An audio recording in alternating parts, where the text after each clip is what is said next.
Hi friends, मेरा नाम doctor Asit नायक है। मैं क्रिटिकल केयर का हेड हूं और मैं आज आपको बताऊंगा डायबिटीज का मैनेजमेंट के बारे में। मैं ये वीडियो इसलिए बना रहा हूं कि बहुत सारे पेशेंट मेरे पास आते हैं, पिछले 8 साल 10 साल 15 साल से डायबिटीज है और टैबलेट खा रहे हैं, बट उनका शुगर कंट्रोल नहीं है।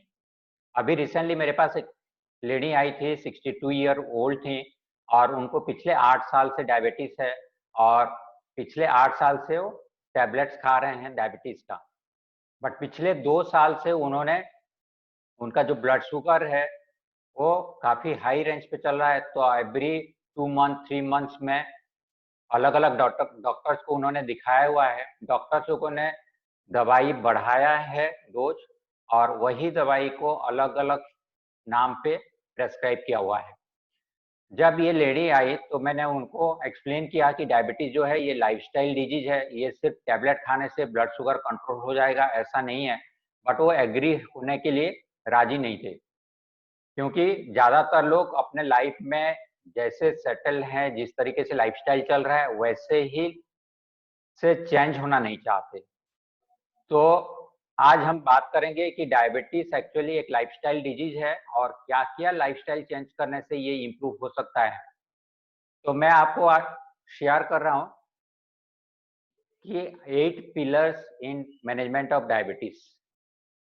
तो ये 8 पिलर्स किए हैं जो इम्पोर्टेंट है डायबिटीज को कंट्रोल करने में। हमने पिछले बार बात किया था कि डायबिटीज 3 तरह का होता है। एक तो टाइप 1 डायबिटीज बोलते हैं, जहाँ पे इंसुलिन बॉडी में बनता नहीं है और बहुत कम होता है, तो बाहर से इंजेक्शन लेना पड़ता है, बट ये बहुत कम लोगों को होता है।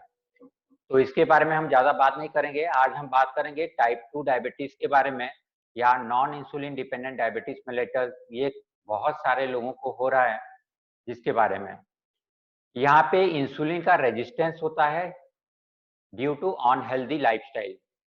अस्वस्थ जीवन यापन के कारण उनके बॉडी में इंसुलिन तो प्रोड्यूस हो रहा है, बट वो इंसुलिन रेजिस्टेंस हो गया है, वो काम नहीं कर पा रहा है इंसुलिन। तो इंसुलिन का रेजिस्टेंस को इम्प्रूव करना है सेंसिटिविटी में, ताकि हमारे बॉडी में जो इंसुलिन प्रोड्यूस हो रहा है वो सही तरीके से काम करे। तो सेंसिटिविटी कोई टैबलेट या कोई पिल्स खा देने से नहीं होगा। हो सकता है ये टेम्परेरीली आपका ब्लड शुगर लेवल को कम कर देगा, बट इंसुलिन सेंसिटिविटी को चेंज नहीं करता। इसके लिए कंप्लीट लाइफस्टाइल चेंज चाहिए। तो क्या क्या लाइफस्टाइल चेंजेस चाहिए, उसका 8 स्तंभ है, जिसके ऊपर अगर हम काम करें तो डायबिटीज कंट्रोल हो सकता है या हमारा जो टैबलेट है वो बंद हो सकती है। पहला तो, अगर आपको कोई भी रिस्क फैक्टर है क्रोनिक डिजीजेस के लिए, तो उसको बंद करना है। जैसे अगर आप स्मोक करते हैं तो स्मोकिंग बंद करना है, अल्कोहल लेते हैं तो अल्कोहल बंद करना है। अगर आप ओबीज हैं, मोटापा है आपको, तो वेट को प्रॉपर आइडियल वेट करना है।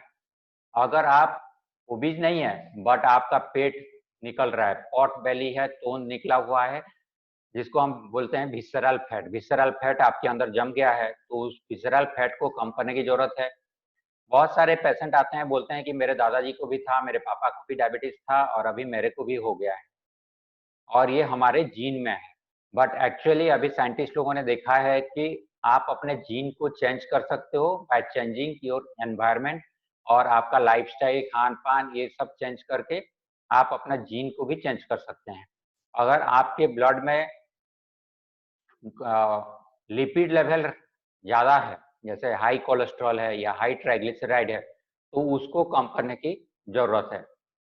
दूसरा है रेगुलर एक्सरसाइज। एक्सरसाइज बहुत ही इम्पोर्टेंट है, बट जब एक्सरसाइज की बात करते हैं किसी भी पेशेंट से, तो उनको लगता है कि जिम जाना पड़ेगा, एक्सरसाइज करना पड़ेगा। ऐसा नहीं है। आप रेगुलर जो वॉक करते हैं वो बढ़ा सकते हैं। अगर आप कहीं जा रहे हैं तो पैदल चलिए, स्टेयर में चढ़िए, पार्क, अगर आपका कार या बाइक है तो पार्क थोड़ा सा दूर करिए और चल के जाइए। अपना खुद का सामान खुद उठाइए। अपना गार्डन है तो वहाँ पे थोड़ा बहुत काम करिए। अगर बस पकड़ना है, ट्रेन पकड़ना है तो चल के जाइए। मॉर्निंग वॉक और इवनिंग वॉक करिए। और सबसे बेस्ट तरीका है कि आजकल हर किसी के पास स्मार्टफोन है, स्मार्टफोन में पेडोमीटर करके ऐप्स आते हैं, जो आप कितना पैदल चले वो मेजर करता है। तो मिनिमम 10,000 स्टेप्स अगर आप करते हैं तो आपका एक्सरसाइज का पूर्ति दिन भर का पूरा होता है। थर्ड है गुड मैक्रो न्यूट्रिशन। न्यूट्रिशन एक मैक्रो होता है और एक माइक्रो होता है। मैक्रो न्यूट्रिशन होते हैं carbohydrate, protein, fat and fibre.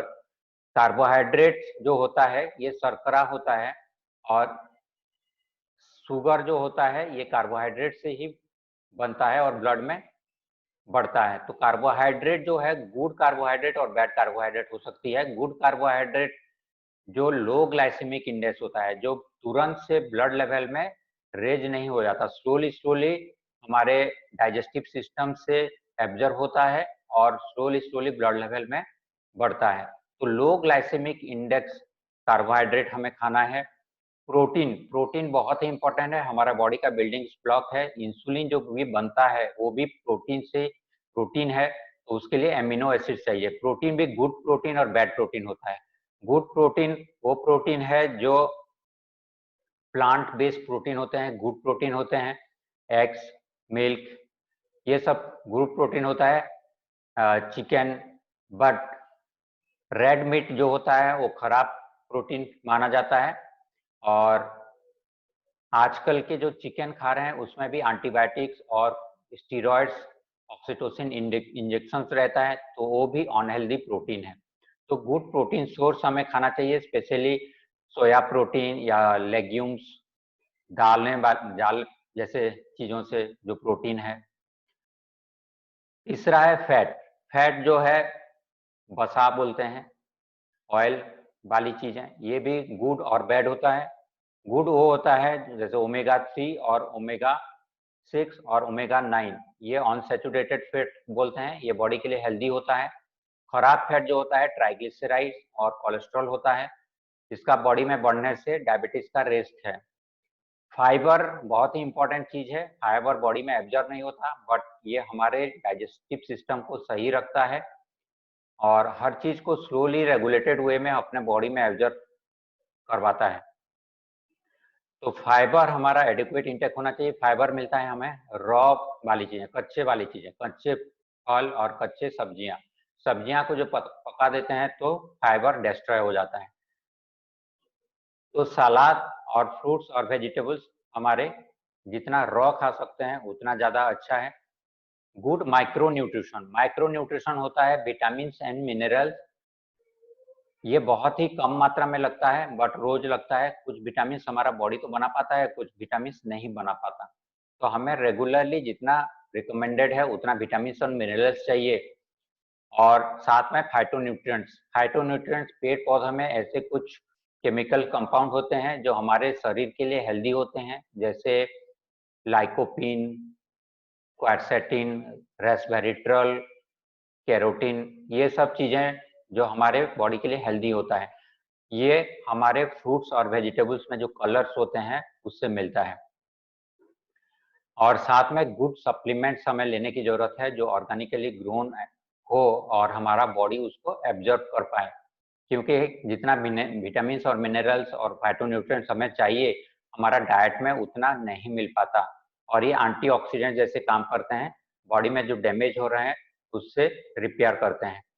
Mind, spirit and positive attitude, ये बहुत ही इंपॉर्टेंट है एक पैरामीटर अपने लाइफस्टाइल में।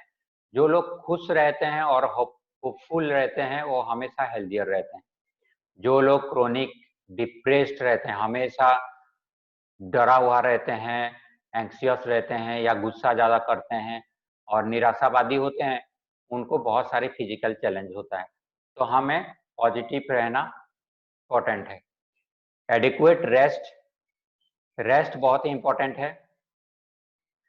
नॉर्मली 7 से 8 घंटा गुड क्वालिटी स्लीप होना चाहिए। गुड क्वालिटी स्लीप का मतलब अनइंटरप्टेड स्लीप, बार बार उठना जगना ऐसा नहीं होना चाहिए। बहुत सारे लोग होते हैं जिसके मोटापा के कारण क्या होता है, 5 मिनट सोते हैं फिर उनका सांस की नली बंद हो जाती है तो फिर उठना पड़ता है, फिर सोते हैं फिर उठते हैं। तो ऐसे कंडीशन में बॉडी में हार्मोन का इम्बैलेंस हो जाता है। एक हार्मोन होता है लेप्टिन, वो डिक्रीज हो जाती है, घर्लिन करके एक हार्मोन होता है वो बढ़ जाता है, तो उनका एपेटाइट बढ़ जाता है, जो ज़्यादा खाना खाते हैं। उनका शुगर का मेटाबॉलिज्म इम्पेयर्ड हो जाता है, बॉडी में स्टीरॉयड लेवल बढ़ जाती है और उनका इम्यून सिस्टम भी प्रॉपरली काम नहीं करता। और साथ में क्रोनिक इन्फ्लेमेशन रहता है उनके बॉडी में, जो क्रोनिक डिजीजेस का रिस्क फैक्टर है। गुड मेडिकल केयर इंपॉर्टेंट है। आप जो भी डॉक्टर को दिखा रहे हैं, जो जैसे उन्होंने टेबलेट प्रेस्क्राइब किया है, उसको प्रॉपर तरीके से खाएं और रेगुलर चेकअप करें अपना ब्लड शुगर का लेवल, और डॉक्टर जो आपको टेस्ट करने के लिए बोलते हैं।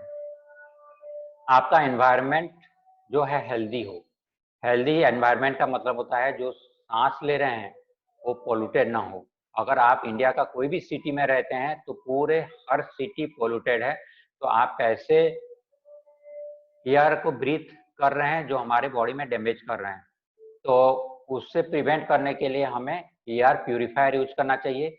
ऐसे ही नॉन पोल्यूटेड वाटर हमें यूज करना है, तो प्रॉपर वाटर फिल्टर भी होना चाहिए। तो कस्टमाइज अगर आपको चाहिए डायबिटीज का लाइफस्टाइल के साथ उसके प्रॉपर ट्रीटमेंट, तो आप व्हाट्सएप कर सकते हैं अपॉइंटमेंट के लिए। Thank you.